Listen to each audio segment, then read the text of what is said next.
നമസ്കാരം. രഞ്ജിസ് ഇംഗ്ലീഷിലേക്ക് സ്വാഗതം. HSC ഇംഗ്ലീഷിന് വേണ്ടി നമ്മൾ നടത്തുന്ന ഫൈനൽ പ്രിപ്പറേഷൻ ക്ലാസ് ആണിത്. ഇവിടെ നമ്മൾ ഈ സീരീസിൽ നമ്മൾ കൊടുത്തിരിക്കുന്ന പേരെന്ന് പറയുന്നത് പ്രെഡിക്റ്റബിൾ ക്വസ്റ്റ്യൻസ് എന്നുള്ളതാണ്. അല്ല, 2 ക്ലാസ്സുകൾ നമ്മൾ ഓൾറെഡി ചെയ്തു കഴിഞ്ഞു. എൻ്റെ 3ാമത്തെ ക്ലാസ്സാണിത്. ഓരോ ക്ലാസ്സിലും നമ്മൾ 10 ക്വസ്റ്റ്യൻസ് ആണ് പ്രെഡിക്റ്റ് ചെയ്യുന്നത്. തീർച്ചയായിട്ടും ഈ ചോദ്യങ്ങളൊക്കെ വരാൻ നല്ല സാധ്യതയുണ്ട്. അതൊക്കെ ഈ ചോദ്യത്തിലേക്ക് പോകുമ്പോൾ മനസ്സിലാക്കാൻ പറ്റും. നമ്മളിത് എടുത്തിരിക്കുന്നത് നമ്മുടെ രഞ്ജിസ് ഇംഗ്ലീഷ് തന്നെ തയ്യാറാക്കിയിട്ടുള്ള 5000 MCQs എന്ന് പറയുന്ന ഭാഗത്ത് നിന്ന് എടുത്തിട്ടുള്ള ക്വസ്റ്റ്യൻസ് ആണ്. ഈ പറയുന്ന 5000-ത്തിലധികം ഉള്ള MCQs പാർട്ട് ബിയിൽ നിന്നുള്ള MCQs നിങ്ങൾക്ക് ലഭിക്കണമെങ്കിൽ താഴെ നമ്മുടെ വാട്സപ്പ് നമ്പർ കൊടുത്തിട്ടുണ്ട്. ആ വാട്സപ്പ് വഴി നിങ്ങൾക്ക് എടുക്കാവുന്നതാണ്. അതുകൊണ്ട് ഈ കാണുന്നതാണ് ഇതെന്ന് പറയുന്നത് നമ്മൾ തയ്യാറാക്കിയിരിക്കുന്ന ഒരു MCQ ആണിത്. ഓരോ MCQയിൽ 50 ക്വസ്റ്റ്യൻസ് ആണ് നമ്മൾ ഉൾപ്പെടുത്തിയിരിക്കുന്നത്. അങ്ങനെ മൊത്തത്തിൽ പാർട്ട് ബിയിലെ 8 മൊഡ്യൂളിൽ നിന്നും ഓരോ വർക്കിൽ നിന്നും അല്ലെങ്കിൽ ഓരോ ടോപ്പിക്കിൽ നിന്നും 50 ക്വസ്റ്റ്യൻസ് മിനിമം വെച്ചുകൊണ്ട് നമ്മൾ മൊത്തത്തിൽ 5000-ത്തിലധികം ക്വസ്റ്റ്യൻസ് ആണ് ഉൾപ്പെടുത്തിയിരിക്കുന്നത്. ഇതേപോലുള്ള ക്വസ്റ്റ്യൻസും താഴെ നമ്മൾ ആൻസർ കീയും കൊടുത്തിട്ടുണ്ട്. നിങ്ങൾക്ക് കാണാൻ കഴിയും. ഇതേപോലെ ആൻസർ കീസ് കൊടുത്തിട്ടുണ്ട്. ഇത് കിട്ടണമെങ്കിൽ ഞാൻ നേരത്തെ പറഞ്ഞതുപോലെ വാട്സപ്പ് നമ്പർ കൊടുത്തിട്ടുണ്ട് താഴെ, അതിലൂടെ ബന്ധപ്പെടാവുന്നതാണ്. അപ്പോൾ എന്തായാലും നമുക്ക് നമ്മുടെ ക്ലാസ്സിലേക്ക് വരാം. നോക്കാം. ഫസ്റ്റ് ക്വസ്റ്റ്യൻ ഇതാണ്. What are the 3 primary characteristics used to classify speech sounds? ഇതാണ് first question.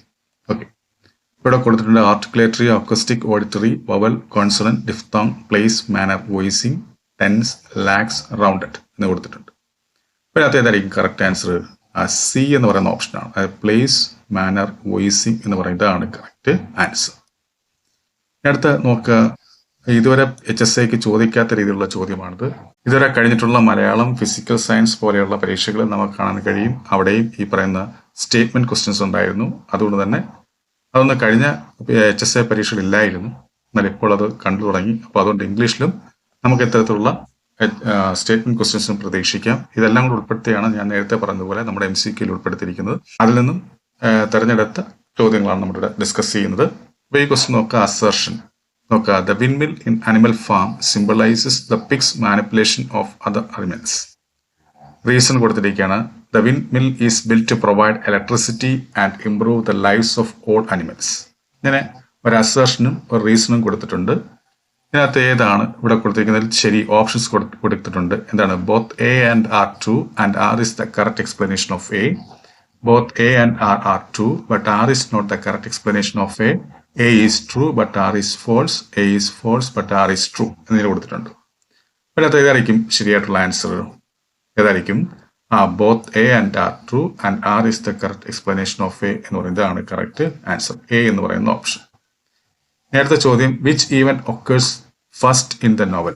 The Bluest Eye എന്ന് പറയുന്ന അതിൽ ആദ്യത്തെ ഈവന്റ് ഏതെന്നാണ് ചോദ്യം. അത് ഏതായിരിക്കും? Pecola's father tries to burn down their house ആണോ? അതോ Pecola moves in with the MacTeer family ആണോ? അതോ Pecola is raped by her father ആണോ? അതോ പെക്കോളസ് ബേബീസ് ഡൈസ് ആണോ? അതേതായിരിക്കും? ഈ പറയുന്ന A എന്ന് പറയുന്ന ഓപ്ഷനാണ് കറക്റ്റ് ആൻസർ. അല്ലെ, Pecola's father tries to burn down their house. അതുകൊണ്ടാണ് പെക്കോള എവിടേക്ക് പോകുന്നത്? മക്ചർ ഫാമിലിയിലേക്ക് പോകുന്നത്. ഓക്കെ, ഇതാണ് കറക്റ്റ് ആൻസർ. അടുത്ത ചോദ്യം. Arrange the following events in chronological order. ഇത് നമുക്കറിയാം. Old man's and the sea എന്ന് പറയുന്ന അതിലുള്ള ഈവൻറ്റ്സ് ആണ്. അതിങ്ങനെ എന്ത് ചെയ്തിരിക്കുന്നു? ഡിസോർഡർ ആയി കൊടുത്തിരിക്കുന്നു. അതിനെ നമുക്ക് ക്രൊണോളജിക്കൽ ഓർഡറിലേക്ക് മാറ്റണം. നോക്കുക. ഇവിടെ Santiago kills the Marlin. Santiago sets out to sea on the 85th day. Sharks attack the marlin. Santiago returns to the village with the marlin skeleton. ഇങ്ങനെയാണ് കൊടുത്തിരിക്കുന്നത്. അപ്പോൾ ഇതിനകത്ത് കഥ തുടങ്ങുന്നത് എങ്ങനെയാണ്? Santiago sets out to sea on the 85th day. ഇതാണ് first വരേണ്ടത്.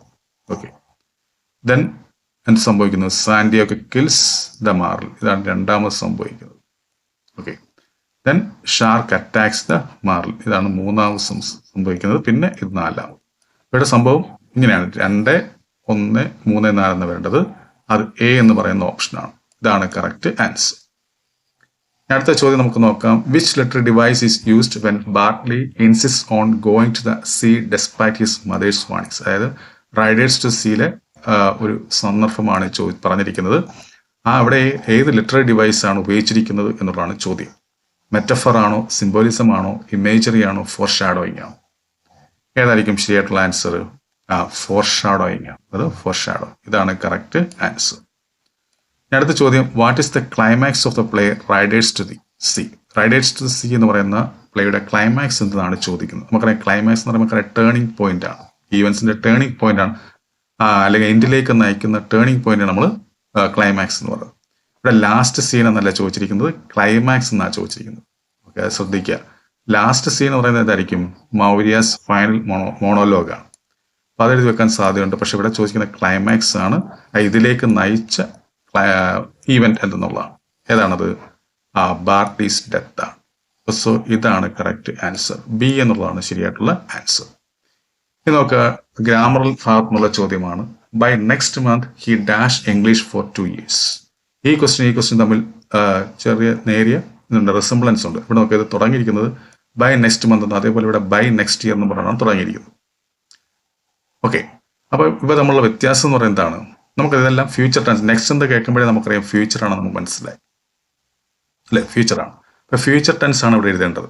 നമുക്ക് തന്നിരിക്കുന്നത് ഫ്യൂച്ചർ ടെൻസ് ഏതൊക്കെയാ നോക്കുമ്പോൾ ലേൺസ് സിമ്പിൾ പ്രസന്റ് ആണ്, അത് നമുക്ക് തുടക്കത്തിലെ മാറ്റാം. പിന്നെ ഫ്യൂച്ചറായിട്ട് വന്നിരിക്കുന്നത് വിൽ ഹാവ് ബീൻ ലേണിംഗ് ആണ്. സോ ഇത് നമുക്ക് ഫ്യൂച്ചറായിട്ട് എടുക്കാം. ഹാസ് ലേണുന്ന പ്രസന്റ് പെർഫെക്റ്റ് ആണ്. ഈസ് ലേണിംഗ് എന്നത് പ്രസന്റ് കണ്ടിന്യൂസ് ആണ്. ഇവിടെ നോക്കുക, കംപ്ലീറ്റ്സ് എന്താണ്? പ്രസന്റ് ആണ്, അത് തെറ്റാണ്. വിൽ ഹാവ് കംപ്ലീറ്റ് ആണ്, ഫ്യൂച്ചർ ആണ്, ബി. ഇത് നമുക്ക് എടുക്കാം. ഹാസ് കംപ്ലീറ്റ് എന്ന് പറയുമ്പോൾ പ്രസന്റ് പെർഫെക്റ്റ് ആണ്, കംപ്ലീറ്റ് സിമ്പിൾ പാസ്റ്റ് ആണ്.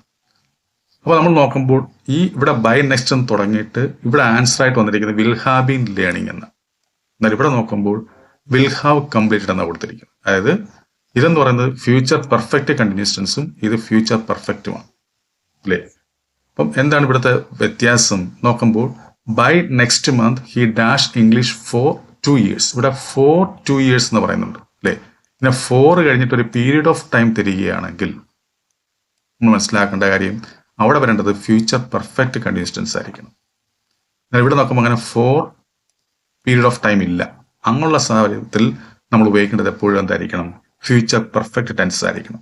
അപ്പോൾ നമ്മൾ മനസ്സിലാക്കേണ്ട കാര്യം ഇതുപോലെ ബൈ കഴിഞ്ഞിട്ട് നെക്സ്റ്റ്, അത് ഫ്യൂച്ചറിൽ ഒരു പീരീഡ് തന്നിട്ട് ടെൻസ് എഴുതാൻ പറയുമ്പോൾ അവിടെ ഒന്നുകിൽ ഫ്യൂച്ചർ പെർഫെക്റ്റ് കണ്ടിന്യൂസ്ഡ് ആയിരിക്കും, അല്ലെങ്കിൽ ഫ്യൂച്ചർ പെർഫെക്റ്റ് ആയിരിക്കും. ഇതിനകത്ത് ഏതെങ്കിലും ഒന്നേ വരത്തുള്ളൂ. ഇനി ഫ്യൂച്ചർ പെർഫെക്റ്റ് കണ്ടിന്യൂസ് എപ്പോഴാണ് എഴുതേണ്ടത്, അല്ലെങ്കിൽ ഫ്യൂച്ചർ പെർഫെക്റ്റ് എപ്പോഴാണ് എഴുതേണ്ടത്, അതാണ് നമ്മൾ മനസ്സിലാക്കേണ്ടത്. ഫ്യൂച്ചർ പെർഫെക്റ്റ് കണ്ടിന്യൂസ് എഴുതുന്നത് ഏത് സന്ദർഭത്തിലായിരിക്കണം? ഈ പറയാൻ തന്നിരിക്കുന്ന ക്വസ്റ്റ്യനിൽ അവസാനം ഇതേപോലെ 4 എന്ന് എഴുതിയിട്ട് ഒരു പീരീഡ് ഓഫ് ടൈം തന്നിട്ടുണ്ടെങ്കിൽ അവിടെ നമ്മൾ ഫ്യൂച്ചർ പെർഫെക്റ്റ് കണ്ടിന്യൂസ് ടെൻസ് ആയിരിക്കണം എഴുതേണ്ടത്. എന്നാൽ അങ്ങനെ തന്നിട്ടില്ല എങ്കിൽ നമുക്ക് എന്ത് എഴുതാം? ഫ്യൂച്ചർ പെർഫെക്റ്റ് ടെൻസ് എഴുതാം. ഓക്കെ, അപ്പൊ ഇനി അടുത്തത്, which act and scene in School for Scandal is known for is dramatic tension and revelations. അതായത് സ്കൂൾ ഫോർ സ്കാൻഡലിലെ ഏത് ആക്റ്റും ഏത് സീനുമാണ് ഡ്രമാറ്റിക് ടെൻഷന്റെ റെവലേഷൻസ് എന്ന പേരിൽ അറിയപ്പെടുന്നത്? ഈ ചോദ്യം ഇങ്ങനെയും ചോദിക്കാം, വേറെ രീതിയിലും ചോദിക്കാം. എങ്ങനെ? Which act and scene in School for Scandal is known as the screen scene. എന്താണ് സ്ക്രീൻ സീൻ എന്നറിയപ്പെടുന്നത്? ഏത് സീനാണെന്ന് ചോദിക്കാം. ഇങ്ങനെ 2 രീതിയിൽ ചോദിക്കാം. അങ്ങനെ ചോദിക്കുമ്പോൾ നമുക്ക് ഒരു ഉത്തരമേ ഉള്ളൂ. ഈ 2 ചോദ്യത്തിനും ഏതാണ്? Act 4 scene 3. ഇതാണ് കറക്റ്റ് ആൻസർ. ഇതാണ് ഏറ്റവും പ്രധാനപ്പെട്ട സീൻ. ഇനി last question, which theory is most likely to use scaffolding in teaching? ടീച്ചിങ്ങിൽ സ്കഫോൾഡിംഗ് എന്ന് പറയുന്ന അത് ഉപയോഗിച്ചിരിക്കുന്ന തിയറി ഏതെന്നാണ് ചോദിച്ചിരിക്കുന്നത്. ബിഹേവിയറിസം ആണോ, കോഗ്നിറ്റിവിസം ആണോ, കൺസ്ട്രക്റ്റിവിസം ആണോ, ഹ്യൂമാനിസം ആണോ?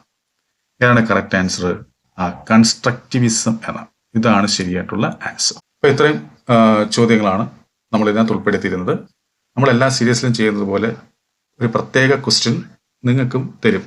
നിങ്ങൾ അതിൻ്റെ ആൻസർ കമന്റ് ബോക്സിൽ രേഖപ്പെടുത്തണം. പരമാവധി ആൾക്കാർ ഈ പറയുന്ന പോലെ ആൻസർ രേഖപ്പെടുത്തിയതിനു ശേഷം അതിൻ്റെ യഥാർത്ഥ ആൻസർ ഞാൻ കമന്റ് ബോക്സിൽ തന്നെ ഇടുന്നതായിരിക്കും. ഇതാണ് ആ ചോദ്യം. അതായത് നമ്മുടെ ഈ പറയുന്ന the old man and sea എന്ന് പറയുന്ന അതിനകത്ത് ആ മോക്ക് ടെസ്റ്റിലെ 40ാമത്തെ ക്വസ്റ്റ്യൻ ആണ് നമ്മൾ എടുക്കുന്നത്. ആൻഡ് ഈ ക്വസ്റ്റ്യൻ ആണ് എന്താണ്? I have never seen or heard of such a fish but I must kill him. I am glad We do not have to try to kill the stars. What does this quote reveal about Santiago's relationship with Marlin? Options കൊടുത്തിട്ടുണ്ട്. He sees the Marlin as a divine being. He respects the Marlin as a worthy opponent. He fears the Marlin and wants to escape. He believes the Marlin is a symbol of evil. ഇങ്ങനെയാണ് options കൊടുത്തിട്ടിരിക്കുന്നത്. അപ്പോൾ ഇതിനകത്ത് ഏതായിരിക്കും ആൻസറായി വരിക എന്നുള്ളത് നിങ്ങൾ രേഖപ്പെടുത്തുക.